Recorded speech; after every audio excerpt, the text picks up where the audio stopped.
teamed up with us and our team, and the investigation began. But in addition to that, obviously we wanted the subject matter experts, and that's why we asked Director Harrell and his team to work with us on this operation. It started as a simple tip, and we're still looking for tips and information.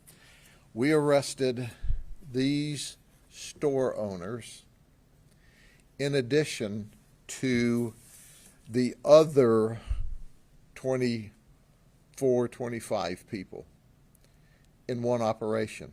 We executed at 12 locations. We served 11 search warrants. 11 of the places were convenience stores. One of them was a truck stop. We seized 48 illegal machines, just like the ones you see here today. Now, there are going to be those who say, well, gambling's not that big a deal and everybody can gamble. Let me tell you clearly and unequivocally that not only are these gambling machines illegal, but they're ripping off the people that gamble with them. There's no professional oversight. There's no rules and regulations or state law oversight. There is a percentage, and I'll let our director get into it deeper. There's a percentage of payoff that's mandated by law. Not so with these machines.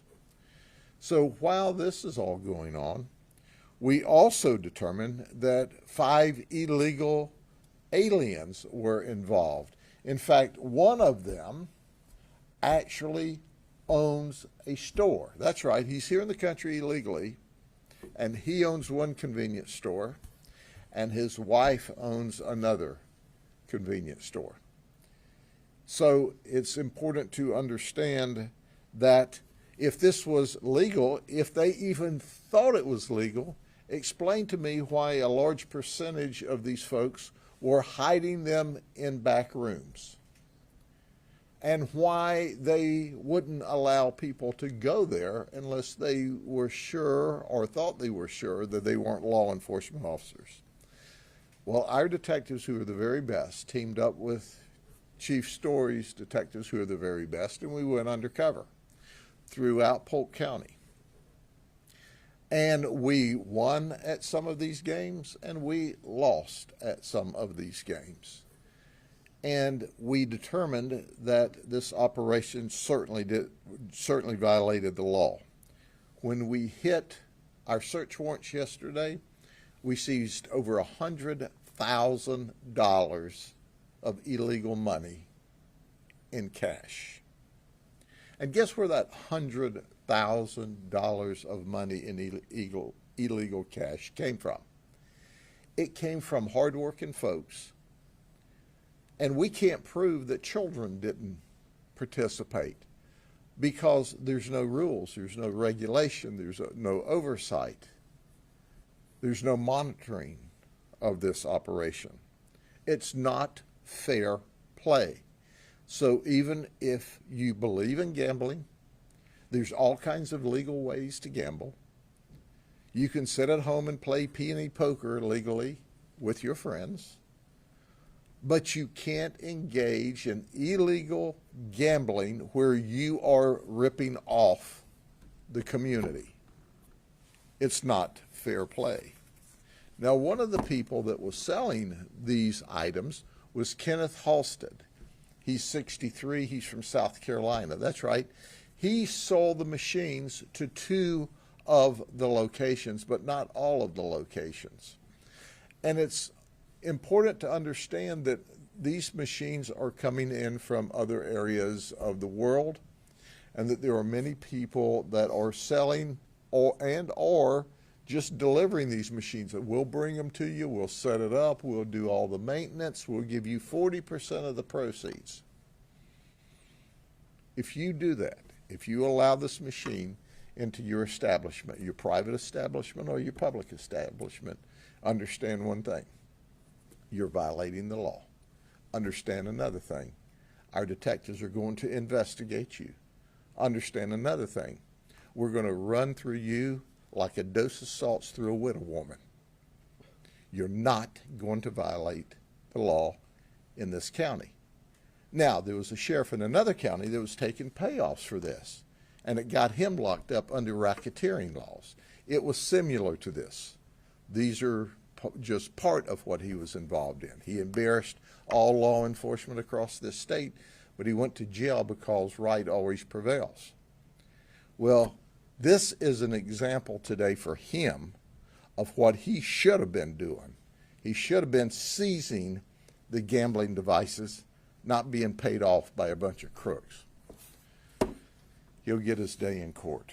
So let me turn this over for just a minute, and then we'll take your questions to our Director of Law Enforcement, Carl Harrell, from the Florida Gaming and Control Commission. Director?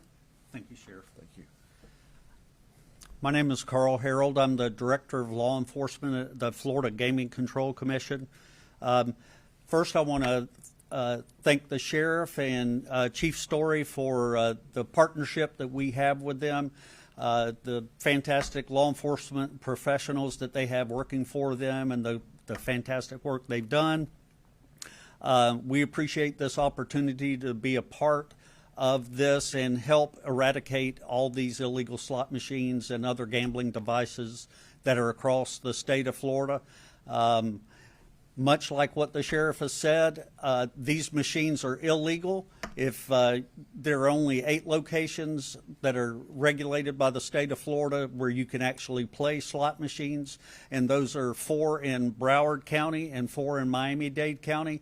If you see devices like these anywhere else except at those 8 locations and on tribal property, you are witnessing something that's illegal.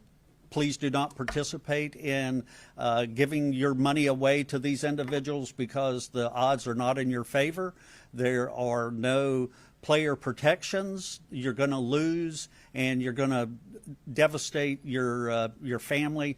We get reports all the time in Tallahassee at our office of people that have had family members who can't seem to stay away from these locations, and it's having such a negative effect on family where they're unable to take care of their children, unable to pay rent, and these devices are nothing more than the greatest harm you could do to your family. So stay away from them. These locations are also a connection with crime, secondary crime. We've had armed robberies. We've had murders across the state taking place at these locations. They're not a good place for you to be if you want to stay safe. And then lastly, if you're a business owner and you're renting to these individuals, you're breaking the law as well, and you need to stop renting property to folks that are running these types of machines. So that's pretty much all I wanted to say. Thank you, Sheriff. Chief Story said he would just stand there and support me today, but Chief, it's a safe bet that they're going to jail if they violate the law and illegally gamble. So listen, here's a word to the wise. If you're any place in the state of Florida, and particularly in Polk County, and you're tied up with anybody who's leasing, loaning, giving you this for free money, get rid of it today, because if we get there, it's a safe bet you're going to jail. And it's a safe bet we're going to take the instruments. And it's a safe bet that we're going to take the money. It's against the law. Now, there's always a few village idiots that think we ought to be doing something more important. Well, I can tell you this. When you don't deal with quality of life crime, other crimes follow. And I think the director made that abundantly clear. Robberies, murders, assaults. So this is quality of life crimes here that we're solving. Okay, any questions? Sheriff, are any of these locations affiliated with one another, or are they all? Well, for example, there are 2 locations, Maria Pedro de Tiena, Guatemala, and Mario Vegas Garcia, the Tiena, Guatemala in North Lakeland, and Juanita are related. Those 2 are, but the others are independent operators. And quite frankly, what happens is someone like Kenneth comes in and he says, hey, if you'll let me put these machines in your store for free, won't cost you a penny, we'll give you 40% of the proceeds or 35% of the proceeds. And they think, well, heck, it'll bring customers to the store to spend other money. I'm going to make money off of their gambling, whether they know it or not. These gambling machines that are illegal are rigged up, so your winning odds are low. Your percentage of return is low.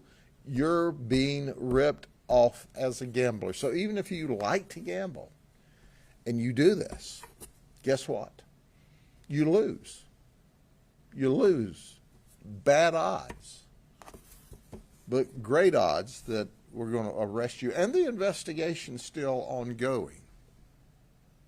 And maybe this is a question for the director, but is it mainly convenience stores where you guys have found these types of illegal gambling machines? No, we see this type of activity all over the place. It could be in convenience stores. It could be in bars or taverns. We're seeing them there. We're seeing full-fledged illegal casinos in many parts of the state where there's no other business other than illegal gambling going on, and those locations are typically in strip malls or other types of locations, and those folks may have up to 200 or 300 machines in there operating. So it's a problem that has found its way in every facet of the state of Florida, and it's just wherever there's an opportunity, these folks try and leverage that. How do you stop it? Well, the solution is a multifaceted type of solution in that, like these folks with the convenience stores, we're working with alcoholic beverage and tobacco at the state level to put their license under threat, or at least reevaluate it, because you can't serve up illegal products and at the same time expect the state of Florida to allow you to sell regulated products. We are looking at ways to inform the folks that actually own the properties and are doing the renting and leasing and those things like that, and try to inform them, but also they have a responsibility as well to stop renting to these locations and help on that side of it. There are distributors all across the state.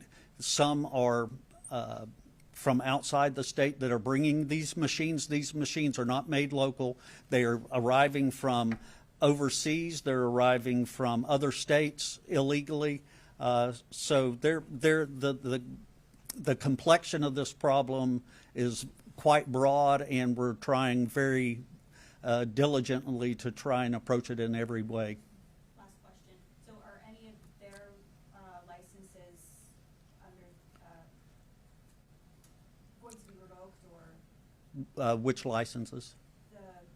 the liquor licenses at any of these locations? So I couldn't speak to that. I do know that we have a relationship with alcoholic beverage, and they recently sent an email to all of their licensed individuals about 3 or 4 weeks ago, saying that if they had illegal slot machines within their businesses, that they could be subject to having their license reevaluated and determine if they could keep it or not. So kind of in a roundabout way, to answer your question, we will pass these names on to alcoholic beverage and tobacco and let them take the steps that they deem necessary.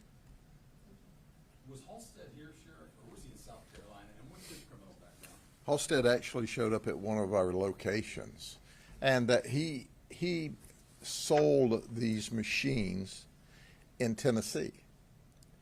And so he has worked, that we know, toward this all over the Southeast.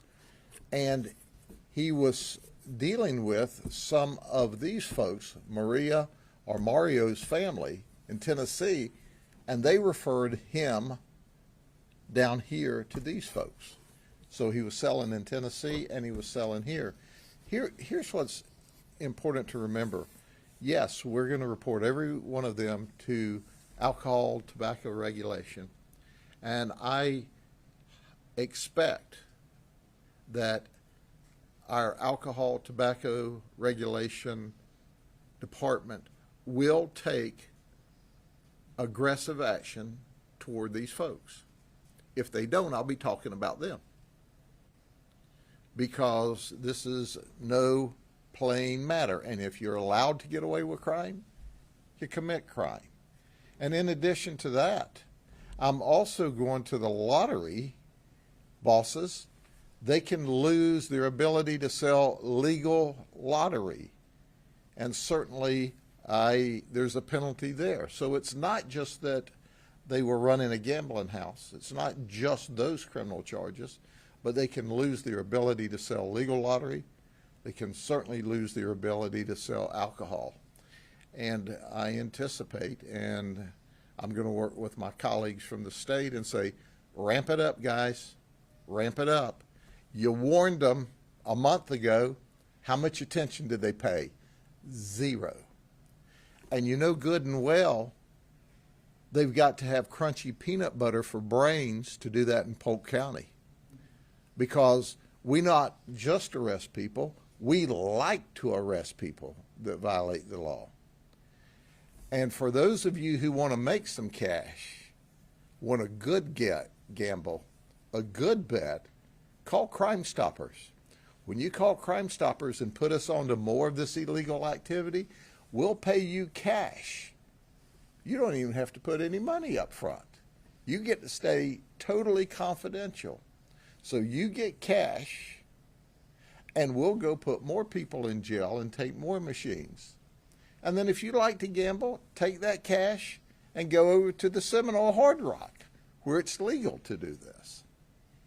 What is going to happen with the illegal aliens in this case? They have a hold placed against them, and when they finish answering to the criminal charges, they'll be deported from the country.